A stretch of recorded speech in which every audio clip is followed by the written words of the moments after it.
What's up guys, welcome back to my channel. Today we're going to be taking a look at my customized Mezco homemade suit Spider-Man from Spider-Man Homecoming. As you can see, I've modified the box as I've done to basically all of the boxes in my collection, and I have a tutorial on how you can do that you can check out right here. And here is the figure out of the package along with everything that he comes with. I like to keep the accessories pretty simple, so he just comes with the figure itself, along with an extra unmasked head sculpt, some web accessories, and all of the extra hands that are included with the Mezco, which are not symmetrical. Now, taking a closer look at the figure himself, I'll talk about some of the changes that I've made. So first of all, zooming in on this little box chain, I got this on Etsy, and it's literally just a chain made for jewelry, but I glued it onto the front after taking off the kind of vinyl overlay that was the zipper before. And in that process, I also removed the shiny vinyl spider logo and replaced it with one that I painted on with some black acrylic. And I left a tiny little bit of the original vinyl zipper up at the top, and then I painted that gold to match. And I also painted the aglets on with some gold acrylic paint, after first kind of covering them in some super glue to make them hard. And it's kind of hard to tell without a direct comparison to the original figure, but I've added a dark wash to the whole thing, including all of the cloth, which simultaneously tones down all the colors and makes it a little bit less saturated, and it also makes everything look slightly dirty, which I'm really happy with how that turned out, because before it looked a little bit too clean and too saturated. Now, this is the Manipple Studios SHF scale Tom Holland head sculpt, and I have the Mezco scale that fits perfectly with this body, but it's a little bit too big, I think. So I modified a Drawman neck so that I could make this head sculpt work on the body, and I also used the Drawman head sculpt for my cloth mask, which I'll talk about later, but this just fits perfectly on the body like that. And I think it makes the figure look a little bit less toy-like. It looks a little more mature when the head is a little bit smaller. And the cloth mask, which you saw earlier on the figure, can be removed, and you can have him holding it in his hand like this. And I just love how this looks. So it's kind of hard to decide between this look and having the mask on the head sculpt itself.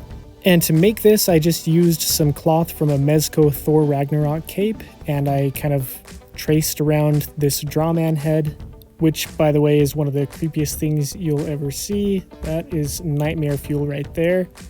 And I'll talk about why I made this groove in the head a little bit later. And I made the mask totally by hand. I don't have a sewing machine, so I just hand stitched this after pulling the cloth around the Drawman head, tracing the midline, and using that to guide how I made this template.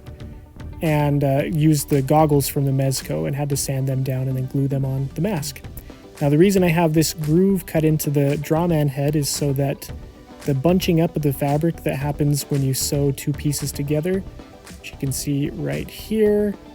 And at this scale, it's kind of unavoidable, so I thought the best solution was to cut out that groove so that this ridge can just fit right in there. And it's pretty easy to put the mask back on that head sculpt, slides right on. Just kind of have to adjust it and make sure that that ridge of fabric fits into that groove, which of course requires quite a bit of futzing, but that's how it is with the actual suit. I have a cosplay of this and I have to kind of adjust it all the time. So it follows that that would be the case in miniature scale as well, which adds to the fun factor for me personally. And to switch out the head sculpts, you just pull out the neck, and then it's on the exact same type of neck. Just pop it in there and make sure that the fabric's pulled around the neck tightly.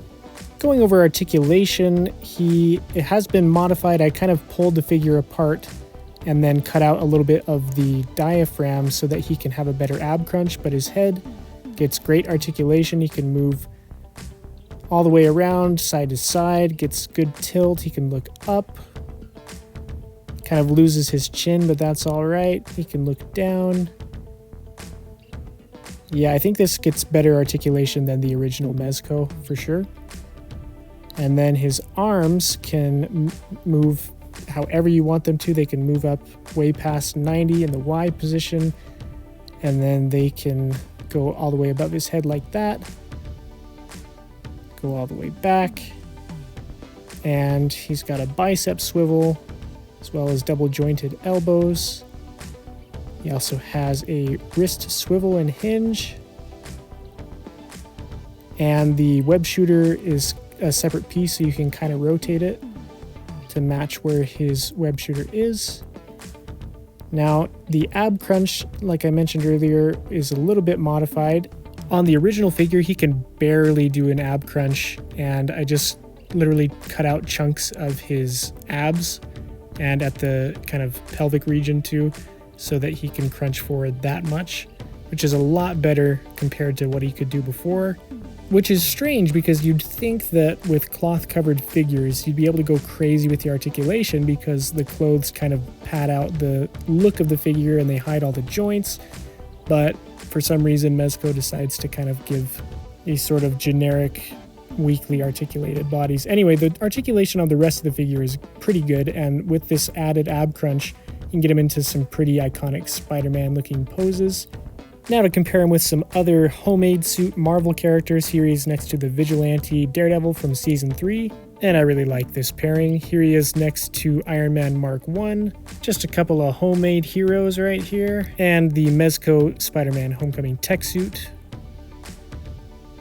And thank you guys so much for watching. I really appreciate it. Really happy with how this custom turned out. And if you like it, go ahead and let me know down in the comments. Check out my other videos, and I'll catch you guys in the next video.